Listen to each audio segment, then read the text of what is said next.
Pero esta realidad de la que estábamos hablando es una realidad que ilustra exactamente con las cárceles en el Ecuador. Existen países que tienen menos privados de libertad y otros que tienen el doble. O sea, no estamos en lo peor de lo peor. Sin embargo, tenemos que seguir aduciendo y alegando que esta persona que ya está privada de libertad, que igualmente tiene sentimientos, extraña a sus hijos, a sus padres, a su esposa, a su esposo, su medio social, sus amistades, en fin, sea por un año, por un mes, por 20 años, por 25, por 40, está privado de libertad. Entonces esta persona tiene que seguir viviendo, pero tiene que seguir viviendo dignamente como ser humano. Lamentablemente las cárceles ecuatorianas, y como muchas en Latinoamérica, están siendo administradas por grupos de delincuentes, por grupos de personas que ya sea porque realmente eran responsables o no, o porque lamentablemente aprendieron quizás a delinquir allí, porque este discurso de resocialización y de reeducación es un discurso muy lindo, pero en la realidad resulta utopía, porque la realidad que es otra. Y basta constatar con lo que se palpa diariamente, sobre todo para las personas operadoras del derecho penal, que visitamos las cárceles precisamente para entrevistarnos con nuestros clientes cuando están sujetos o bien a una medida cautelar de prisión preventiva o bien ya cumpliendo la sanción de privación de libertad. Entonces, unamos que estos grupos que administran las cárceles, cuando debe ser el Estado, entonces comienza otro tipo de corrupción un poco más oscura y más lamentable, pero también más peligrosa, donde para que el privado de libertad, en cualquier categoría procesal que esté, o sea, previo a juicio o postjuicio, pueda comer, su familia desde el exterior, la que no ha cometido delito ni tampoco hay dudas sobre su culpabilidad porque no está siendo procesada, tiene que comenzar a pagar semanalmente, cada 3 días, diariamente, mensualmente, determinadas cantidades de dinero, para que así ese jefe de esa banda delincuencial dentro del sistema penitenciario o del centro de rehabilitación en concreto que estamos hablando, le permita poder bañarse, poder tener ese colchón pequeño mínimo, pueda calzar zapatos y ropa, pueda comer, de modo que se ha desplazado lamentablemente a un sistema que nunca debió desplazarse a algo que es un deber estatal. Y decía todo esto precisamente para poder explicar nuevamente que el Estado también está obligado y es responsable de velar porque la ejecución de la pena privativa de libertad, que es la que estamos hablando en este caso, se cumpla con los cánones previstos y establecidos. De modo que toda persona privada de libertad tiene que tener todos estos derechos y otros muchos que hemos mencionado soberanamente garantizados, no porque su familia pueda pagar o porque el jefe del pabellón que pertenece a un grupo o una banda criminal determine si lo puede tener o no, sino simplemente porque el Estado tiene que tener los mecanismos creados para garantizarlo, sin que corra riesgo, en primer lugar, la vida del privado de libertad, en segundo lugar, preservando su integridad física, en tercer lugar, preservando su salud, en cuarto lugar, preservando para todo ello la alimentación, y todo ello redunda en preservar su dignidad.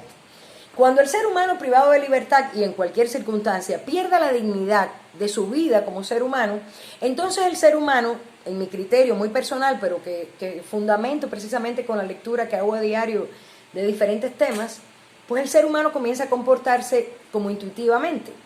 y nada más parecido al comportamiento animal.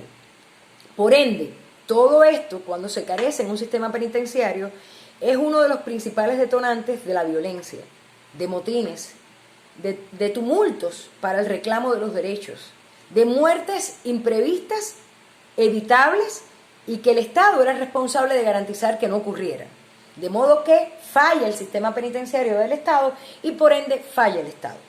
Nuestra mayor preocupación en toda esta situación de pandemia es que hemos vivido una crisis donde, por ejemplo, la ciudad de Guayaquil ha sido la ciudad más arrasada con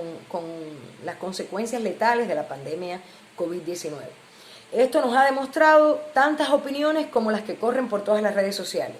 pero entre ellas los niveles de pobreza, los niveles de desigualdad, los niveles de empleo y desempleo, los niveles de precariedad, los niveles de despreocupación del Estado en tantas cuestiones. Tengo muchos criterios que emitir en cuanto a ello, pero eso sería ya tema para otra intervención. También tiene que ver, por ejemplo, con la preparación del sistema de salud como una actividad básica, pero sobre todo como un derecho y no un favor que se nos debe a los seres humanos. A todos los seres humanos, y así está reconocido en la Constitución del Ecuador, es necesario, es vital, es exigible garantizarle por parte del Estado el derecho a la salud y el acceso efectivo a ella. Si en rango y en espacio de poder estar en libertad hemos visto tantas muertes y todavía no conocemos las cifras exactas, porque en ocasiones, por ejemplo, estaban planteando una cantidad de que se ha incrementado según los datos del registro civil en la primera quincena de abril, una diferencia con respecto al periodo anterior en comparación de unos 5.000 casos de muerte por encima de lo que normalmente ocurría en esa etapa. Es fácil presumir o entender que lo que tenemos extraño en la vida es la pandemia, es el COVID, y por ende esto ha acelerado y ha propiciado muertes que no tenían por qué ocurrir. La excusa de muchos es que ningún país estaba preparado y ningún gobierno estaba preparado. Eso es cierto, no podemos negarlo. Sin embargo, cuando estamos ante un Estado y un gobierno que prioriza el sistema de salud como un derecho básico y elemental para la persona ciudadana, libre o privada de libertad, entonces las consecuencias obviamente van a ser menores. Van a existir muertes, pero van a ser menos. Ahora bien, ¿cómo llegamos al punto culminante de nuestra intervención? Al hecho de que desde que está operando la emergencia no ha existido un solo pronunciamiento, una sola medida destinada a los privados de libertad. En día 16 de abril, porque estamos todo el tiempo revisando precisamente por nuestras funciones como abogados en el ejercicio privado y poder tratar de defender y representar los derechos de las personas que han puesto su confianza en nosotros, el 16 de abril el SNAI emite un memorándum donde dice que se viabilizarán algunos temas de garantías penitenciarias e incluso dice que estará habilitado una ventanilla en las unidades de flagrancia para recibir estos escritos. Esa realidad es otra, porque justamente en ese día en la tarde y al día siguiente, yendo a una de las unidades de flagrancia a introducir uno de los escritos de garantías penitenciarias solicitando régimen semiabierto, que en este caso no era ni siquiera anticipado, sino 8 meses después de desatendido y pedido al juez de garantías penitenciarias, en un caso muy particular nuestro, sin faltar a la ética por no dar más datos, no estaba habilitado el sistema de ingreso. Por ende no se pudo ingresar por él. En ese momento los correos electrónicos que sí estaban habilitados solo admitían trámites muy puntuales, entre ellos el habeas corpus, pero para nada se admitía en ese día ni en ese momento el ingreso de peticiones o solicitudes que tuvieran que ver con el régimen penitenciario. Quiere decir que a pesar de existir un memorándum coordinado con el Consejo de la Judicatura para prever el procedimiento, lo cierto es que a días de hecho y en la realidad no estaba funcionando, y de hecho aún no lo está. Siendo así, vamos a la práctica judicial normal. Si en un caso que usted presenta, por ejemplo, el derecho que tiene un privado de libertad, que ya ha cumplido una parte importante de la pena, ha evolucionado en el régimen, lo ha demostrado manteniendo buena conducta dentro de lo posible, tratando de luchar por obtener su libertad, no solo cuando cumpla totalmente la sanción, sino cuando ya el régimen establecido precisamente en la parte de ejecución de las penas del Código Orgánico Integral Penal lo prevé y lo permite, que con la vigencia del COI pues sería el 60%. Y usted se esfuerza en esa anomalía del lugar donde vive y en esa coyuntura insospechada e impensada donde usted está viviendo y que precisamente es producto del castigo que se le ha impuesto por el cometimiento de un delito. Entonces, y no funciona, no se responde. ¿Por qué? Porque hay supercúmulo de trabajo, porque hay aglomeración de casos, porque existen pocos jueces de garantías penitenciarias. Esos son algunos de los argumentos que se han emitido en la práctica. Pues ahora, en situación de pandemia, va a ser peor, es pura lógica.